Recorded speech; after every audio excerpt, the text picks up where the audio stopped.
Krishna, Krishna Krishna Krishna Hare Hare Hare Rama Rama Rama Hare Hare.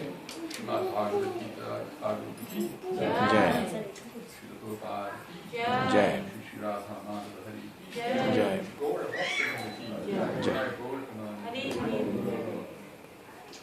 Today I'm going to start by reading from the Bhagavad Gita as it is, chapter 9, entitled The Most Confidential Knowledge. Chapter 9, as we know, is in the middle of the Bhagavad Gita.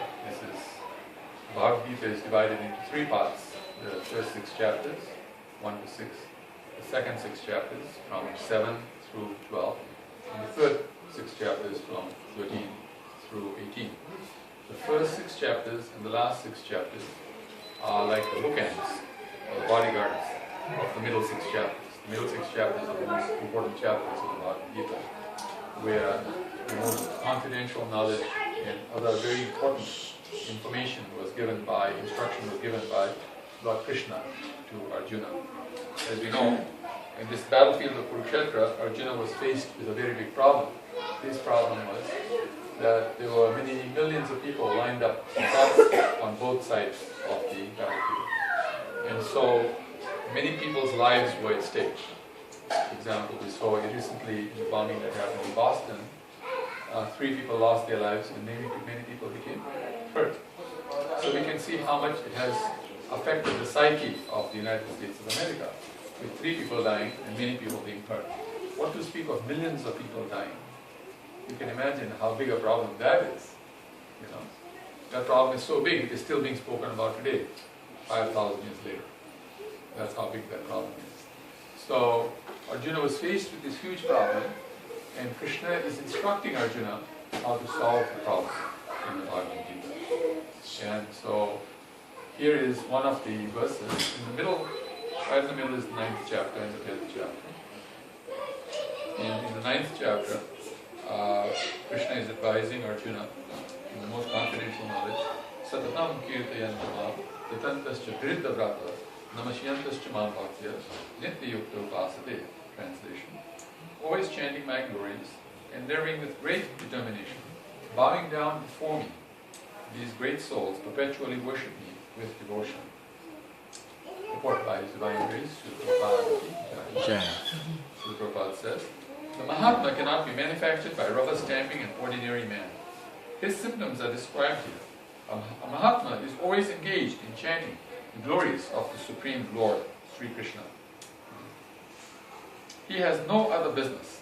He is always engaged in the glorification of the Lord. In other words, he is not an impersonalist. When the question of glorification is there, one has to glorify the Supreme Lord, praising His holy name, His eternal form, His transcendental qualities, and His uncommon pastimes. One has to glorify all these things. Therefore, a Mahatma is attached to the Supreme Personality of Godhead. One who is attached to the impersonal feature of the Supreme Lord, the Brahmajyoti, is not described as Mahatma in the Bhagavad Gita. He is described in a very different way in the next verse. The Mahatma is always engaged in different activities of devotional service, as described in the Srimad Bhagavatam, hearing and chanting about Vishnu, not a demigod or human being. That is devotion. Shavana, Kirtana, Vishnu, and Smarana, remembering Him. Such a Mahatma has firm determination to achieve, at the ultimate end, the association of the Supreme Lord Sri Krishna in one of the 5 transcendental rasas. To achieve that success, he engages all activities, mental, bodily, and vocal, everything, in the service of the Supreme Lord Sri Krishna. That is called Krishna consciousness. In devotional service, there are certain activities which are called determined, such as fasting on certain days, like the 11th day of the moon, Ekadasi, and on the appearance day of the Lord, Janmashtami. All these rules and regulations are offered by the great acharyas for those who are actually interested in getting admission into the association of the Supreme Personality of Godhead in the transcendental world. The Mahatmas, great souls, strictly observe all these rules and regulations and therefore are sure to achieve the desired goal. As described in the 2nd verse of this chapter, not only is this devotional service easy, but it can be performed in a happy home. One does not need to undergo any severe penance and austerity. He or she can live this life in devotional service, guided by an expert spiritual master, and in any position, either as a householder, or sannyasi, or brahmachari, in any position and anywhere in the world, he or she can perform this devotional service to the Supreme Personality of Godhead, and thus become actually Mahatma, a great soul.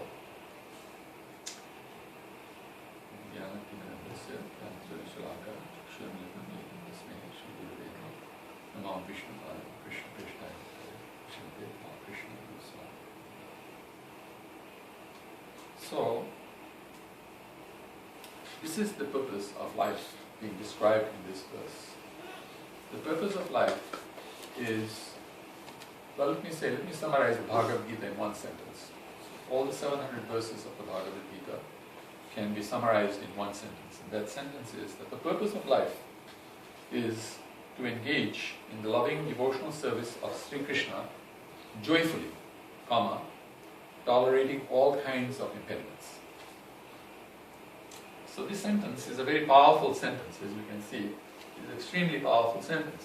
That the purpose of life is to engage in the loving devotional service. Why loving? Because in love there is happiness. It is the main reason why people fall in love. The most important reason anybody falls in love is because it's going to make them very, very happy. So, that is why when we do bhakti or devotional service to Krishna, it should be done in a loving mood, because then it will generate happiness. And then, to make this point more clear, the word that is used after that is joyfully. Obviously, if you're joyful, you have to be happy. You can't be angry and joyful. You can't be depressed and joyful. You can't be sad and joyful. You cannot be frustrated and joyful. Joyful means you are happy. And then tolerating all kinds of impediments. Why? Because this world is Dukhalaya. Dukhalaya means place of misery. Just like the ocean is a place of water. If you're in the ocean, you cannot complain, why is there water here? It is actually the purpose of the ocean to have water in it. It's a saltwater ocean, so there's going to be water in the ocean. So similarly, this world is Dukhalaya. Dukhalaya, asashvatam. Krishna describes the world in two words. Dukhalaya, asashvatam. Dukhalaya means a place of misery, and secondly, a place which is unstable. Nothing is very stable. Things don't last for very long. You're happy and then you become sad again. You're with somebody and then you get separated for a while. Things going well and then they stop going well. So this is the nature of the material world. So just like in the ocean, even though there is a lot of water, people make a lot of money out of that ocean, right? Okay? They have these ships going on the ocean, there are businesses that run on the ocean. Ocean liners that actually carry freight, that carry people. And if you tell the businesses that water is a problem, what will they tell you? No, water is not a problem, water is great. Now if you're an ocean, I can put my ship on the ocean, I can carry goods for people on the ocean, I can carry people on my ocean liner and make a lot of money and be very happy. You can party on the ocean liner, right? A lot of people do that, right? They go on an ocean liner from one place to another place, all the way they're having a good time. It's a 24/7 party, right? Drinking, eating, womanizing, manizing, and everything else-izing, and dancing their hearts away, singing their hearts away, swimming, not in the ocean, but on the ship. They're huge, decks of water. Even though they're in the sea, they're swimming on the deck. You see that thing? They actually enjoy it. So in the same way, in Dukhalaya you can also enjoy. There is a process of enjoying in Dukhalaya, and that is the process that's laid out in this verse. Satatam kirtayanto mam yatantasya tridhavrata namasyantasya mam bhaktya nitya yukta upasate. Taking that sentence apart, basically what it says is Well, let me give a little bit of a background, because then the background will make you understand why this is a correct sentence. We know that from a cow comes a what? A monkey? Calf. Human being? Calf. No. From a cow comes a calf, right? Do you agree with that? Calf is a baby cow or baby bull. It's a calf. So, what nature does the calf have? It has the nature of the Cow. cow. It doesn't have the nature of a monkey or a lizard. You see? It has the nature of a cow. Similarly, we emanate from the Supreme Personality of Godhead. Mamevamsha Jiva Loka, Jiva Bhuta Sanatana, Krishna says in the Bhagavad Gita, that all of the living entities are my parts and parcels. Aham, what does it say? When he says everything comes from me, what is the sentence? Yeah, aham sarvasya prabhava mattah sarvam pravartate iti matva vijante ma mudabhava sanatana. Everything and anything in this world and the spiritual world emanate from Krishna. And those who know that, they worship the Supreme Personality of Godhead. They are very intelligent from their hearts. They worship the Supreme Personality of Godhead, Krishna. So, so Krishna's nature, Krishna's body is made of Sat Chit Ananda. Lord Brahma, who is the first person in creation, as we know, he is singing a song in praise of Krishna, and he says, Ishvara Paramaha Krishna, Satchidananda Vigraha, Anadiradi Govinda, Sarvakaran Karana. Now, of course, there was nobody else at that time, by the way, only Brahma. So there's no argument here that it's either Brahma who is God or Krishna who is God. Because Brahma is singing about Krishna. So there's only one of the two persons there who is God, either Brahma or Krishna. And we also say Brahma is God, but he's a demigod or demigod, depending on which part of the world we come from. Some say demigod, some say demigod. Like that. But he's almost like a semi-god, you might say. He's not full God. Full God is Krishna. Krishna is Ishvara Parama Krishna. Ishvara means gods. Ishvara means controller, God. Parama means the first.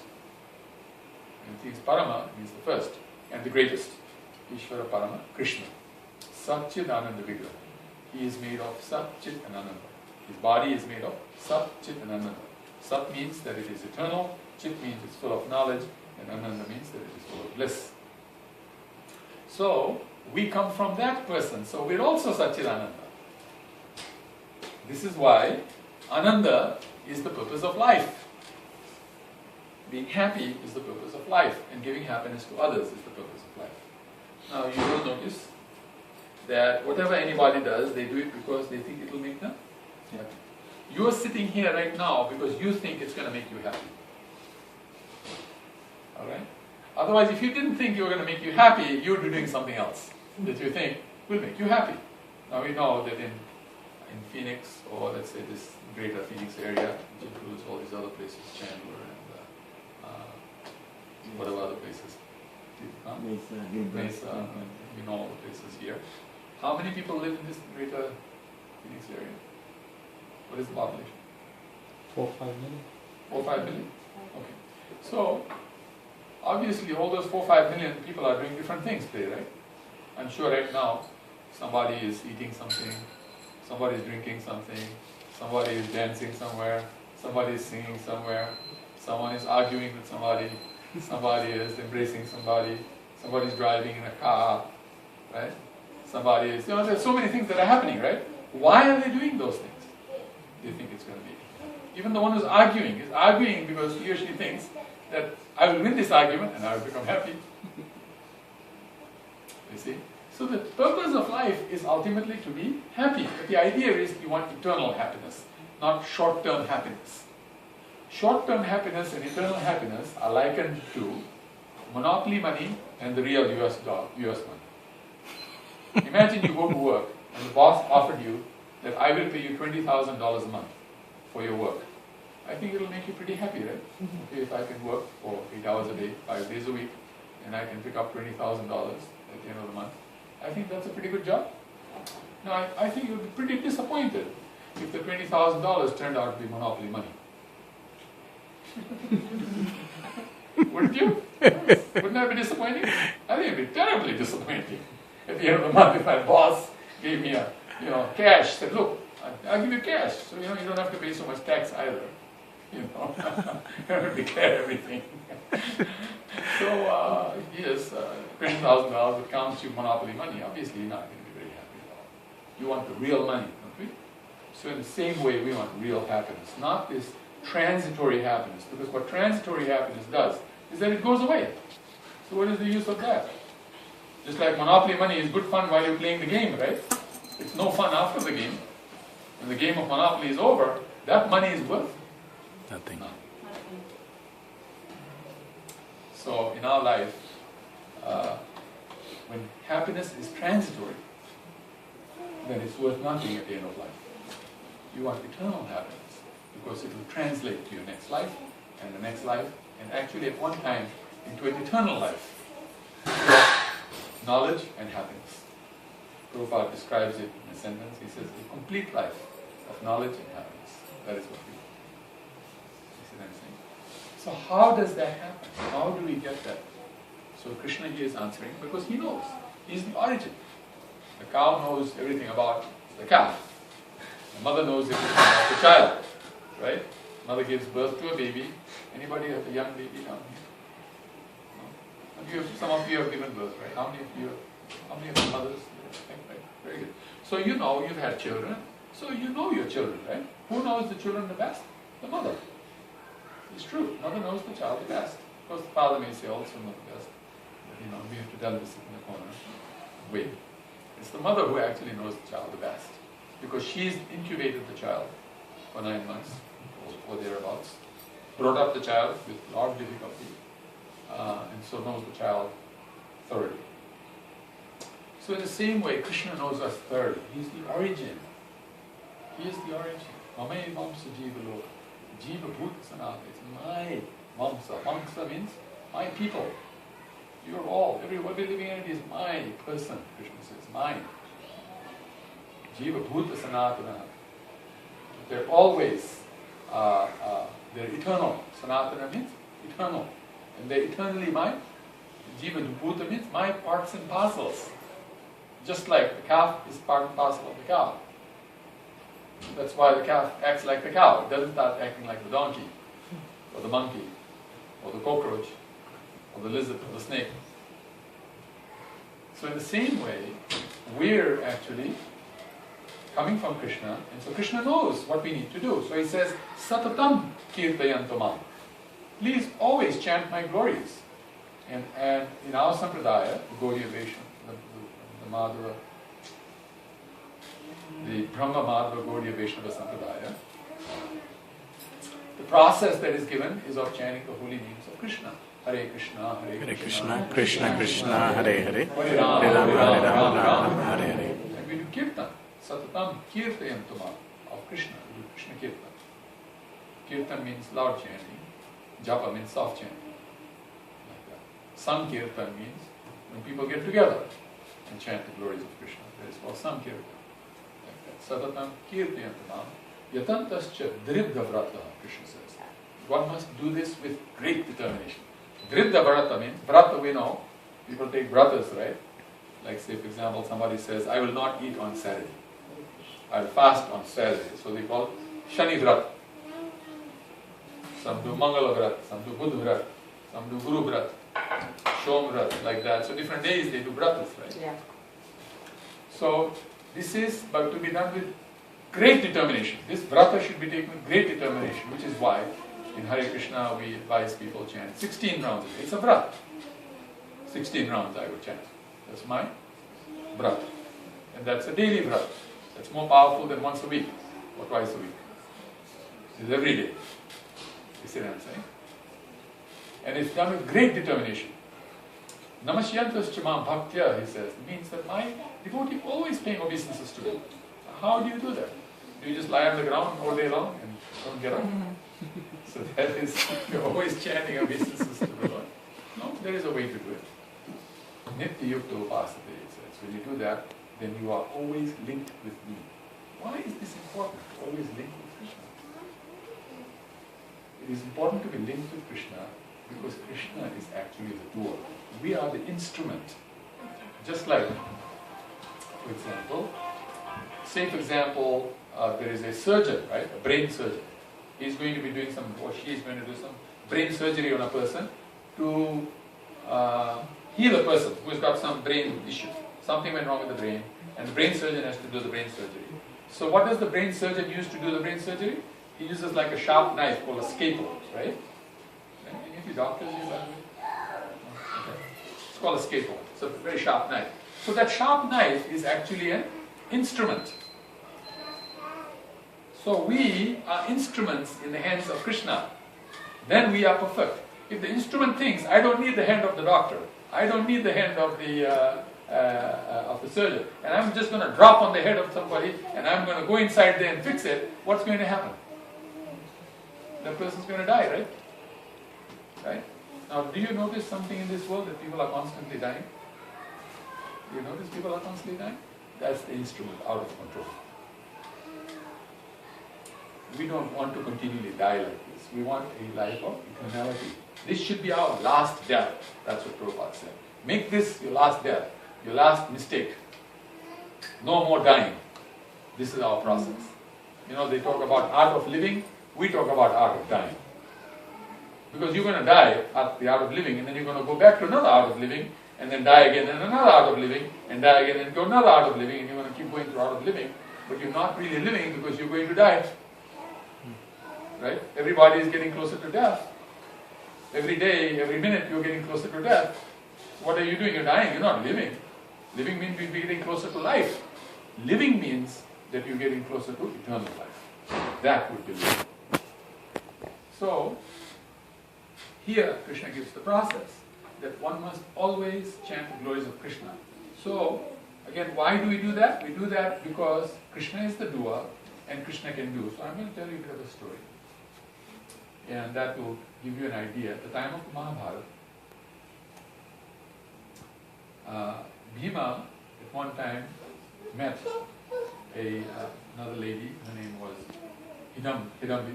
You might remember the story. And the two of them had a child. The child's name was Ghatorgach. Right? So Ghatorgach also had a child. I forget his name now. I think it was Karvada or something like that. He had a child too. Now this child of Ghatorgach was the grandson of Bhima. He had something that he really liked to do a lot, that gave him a lot of pleasure. Just like for some of us, eating pizza gives us a lot of pleasure, right? Pizza party, you know, it's like, oh my God. Oh, you know, different things, right? Many people, somebody like drinking, that gives them a lot of fun. Eating gives them a lot of fun, you know. Other activities, singing, dancing, whatever it might be. We all have something that makes us really happy. Someone tells you right now you can do that, okay, that's really nice. I can do that right now. You know, that type of thing. We all have something that we really love doing. So he also had something. His thing was fighting. He loved fights. When a fight happened, his mouth would be ear-to-ear smile. He was like in ecstasy total.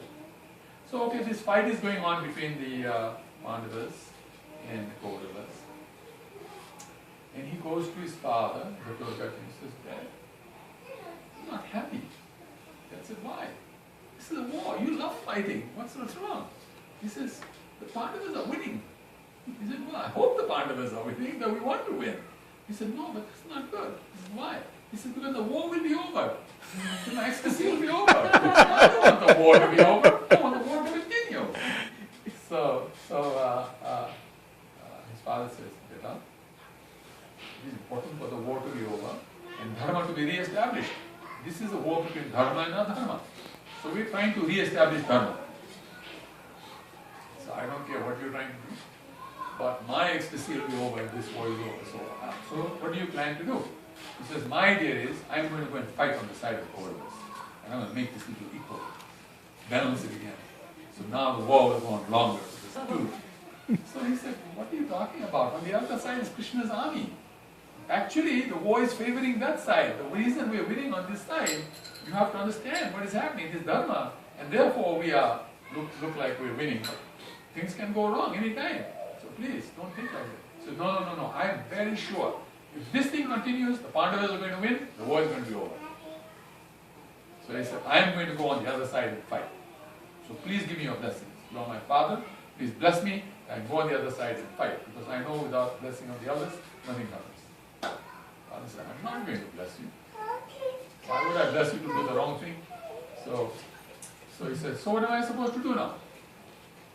So he says, well, why don't you go to Krishna and ask Krishna? He's very smart. He knows everything. Ask him, he'll tell you what. So he goes to Krishna, pays full obeisance. Krishna sees grandson of Bhima, he was very happy. Because, he's very happy to see the Pandavas and their children and their grandchildren, just like we are, right? We're very happy to see our children and grandchildren. It gives us so much happiness. Krishna is very happy to see him. So Krishna says, looks like you're a little unhappy.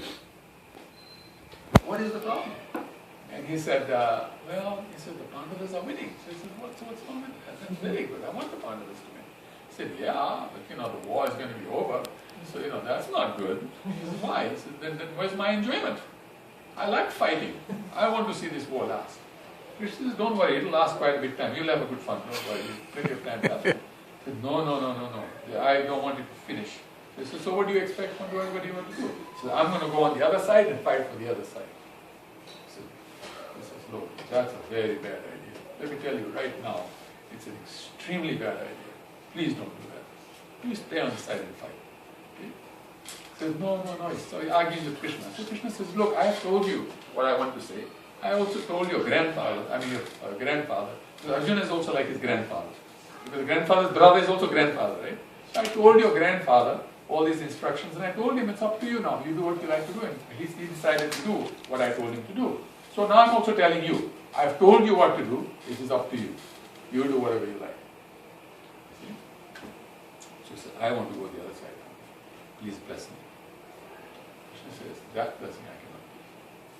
I give you many blessings, but that blessing I cannot give because I will displease your father, your grandfathers, so many people will be unhappy. I'm not doing that. So he says, well, okay, I'm just going to go anyway. I'm going the other side, I'm going to fight. So Krishna says, well, you choose, your choice. Free will is there. Anybody can do whatever they like. So he starts going, then he starts thinking, this is not, something's not right. So he comes back to Krishna and says, okay, can you give me one blessing? He says, what blessing? Give me the blessing that when I die, my head will stay alive. I want to see the whole world. So Krishna says, okay, Tathastu, your head will stay alive. So as soon as he crosses the border onto the other side, his head's gone. And falls on the ground. And he's dead, but the head is alive. And he's watching the war. So then the war ends, and the Pandavas have won. And Bhima is feeling a lot of happiness. I killed that Duryodhana. I killed that Dusashan. He insulted my wife. I wanted to drink his blood. He was really angry at Dusashan for trying to make his wife naked. Remember in that Leela, he was trying to take her sari off because Duryodhana had said, I want her to sit naked on my lap. Trying to insult. So you can imagine how the Pandavas were feeling for them. This is their wife that he was talking about. So they were totally insulted. And Bhima was so insulted. His blood since then had been boiling all the time. If he had gone to see a doctor, the doctor would say, you're going to die very soon. Your blood pressure is too high. It's way beyond high, you know what I mean. So anyway, so he was very happy that it killed. So he said, I killed so many people. I think I killed the most number of people on the other side. So Arjuna said to him, brother, I don't think you killed the most number of people. I think Arjuna killed the most number of people. I saw him shooting those arrows in such a way that he was killing so many people. I think Arjuna killed the most people. Arjuna said, no. I think you killed the most people, Yudhishthira. And so he said, I saw you killing so many people. And he says, all I was doing, Arjuna is saying, is I was trying to protect you because I know if they got you and you're the king, then we lost the war. It's checkmate, right? So I was just trying to make sure nobody kills you. So Arjuna said, no, I was trying to kill people so that they can't stop you because you were killing so many people. So both of them were trying to protect one another by shooting the arrows. And Nakul and Sahadev, they're more like astrologers. They're not really fighters. So they said, we know we didn't kill the most people, that's for sure. So now the question became, who killed the most people? So Bhima said, look, I can say one thing. My our grandson, he's still there on the battlefield. His head is still there. You know, it's alive. That's when I asked him, he saw the whole war. He will know who killed the most people. So he said, very nice, let's go to him. So I went to him, so how are you doing? Well, I'm fine, but you know, the war is over and I'm thinking, now I need to die. Because there's nothing for me now. War is over, nothing for me to live for. So he said, well, but you know, we have to ask you a question. If you don't mind, can we ask you a question? Well, go ahead, ask the question. He said, please tell us, of the 5 brothers, who killed the most people on the other side? He said, did you see who killed who? So I know exactly who killed who. You know the exact numbers I know who killed who. I mean, that's his ecstasy. You know, when you're in ecstasy in something, you know your subject matter really nicely, right? Because that's your ecstasy. So you know everything about it. So I know exactly what happened. So he said, okay, so tell us, who killed the most people? He said, well, all I saw was Krishna's Sudarshan Chakra flying everywhere and killing everybody. Sudarshan Chakra killed everybody. So Arjuna thought, well, Krishna says he will not lift his weapon to kill anybody. So they went to Krishna and they said, Krishna, but you said you're not going to lift that was your promise, right? You will not. He said, I didn't do it. That guy flew off on his own. I was telling Sudarshan, hey, come back here. Where are you going? Where are you going? He said, no, I'm coming right back. 1 minute, I'll be right back with you. And he went around and killed everyone. He said, what can I do? I didn't lift the chakra to kill. Actually, one time I did lift it. When I lift the wheel of the cart, you know, the cart had fallen. And Krishna picked up the wheel to go and kill Bhishma. And Arjuna came and held him, you know, and stopped him. Please don't do it. You have promised you will not fight. You know, that was the only time Krishna came close to fighting. Then Arjuna remembered Krishna's words. Remember, Krishna earlier had said, I have already killed everybody. You please do your service. I will go. So then Arjuna thought, wow. Now what is this story all about? This story is to say that it is Krishna who is doing. He is the doer. And in this age, Krishna has come in the form of the holy name. Right? In this age it is Harinam. He has come as the holy name. The holy name and Krishna are non-different. So when we chant the holy names of the Lord, Satatam Kirtayantamam, if you keep chanting the holy names of the Lord all the time, it is the holy name that will do much more than you can do by yourself. What you can do is very little. The holy name can do a lot. Now you might say, well, you know, Bill Gates doesn't chant the holy name, and look how much he did. Well, from your point of view, that is a lot. From a universal point of view, what Bill Gates did is nothing. Because Bill Gates may have $100 to $200 billion in his bank account. I don't think he has that much anyway. But say he does. But he can't be compared to Hiranyakashipu. Hiranyakashipu owned the 3 planetary systems. Naraka, Svarga, and the middle planetary system. He owned all 3. Bill Gates does not own even one country on this planet.